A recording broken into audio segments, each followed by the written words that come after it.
Kocak bumil ini ngidam perutnya pengen dielus dan foto dengan Hotman Paris. Siapa yang tidak kenal dengan pengacara kondang Hotman Paris?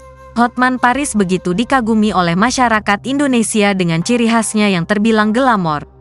Setiap orang yang bertemu dengan Hotman Paris, tentu sangat mendambakan untuk berfoto dengan pengacara kondang tersebut. Seperti wanita yang baru-baru ini ramai dibicarakan di media sosial. Wanita yang tengah hamil muda tersebut ngidam untuk berfoto dengan Hotman Paris. Ia juga sangat ingin perutnya untuk dielus oleh pengacara kondang tersebut. Dalam video yang diunggah, nampak wanita muda tersebut sedang menyuruh sang suami untuk menyampaikan kepada Hotman Paris bahwa ia sangat ingin berfoto dengan pengacara kondang tersebut. Tidak hanya berfoto, wanita yang tengah hamil muda tersebut juga nampak sangat ingin jika Hotman Paris mengelus perutnya. Saat sesi foto, Hotman Paris terlihat tidak bisa menahan tawa, lantaran wanita tersebut bertingkah manja dan lucu.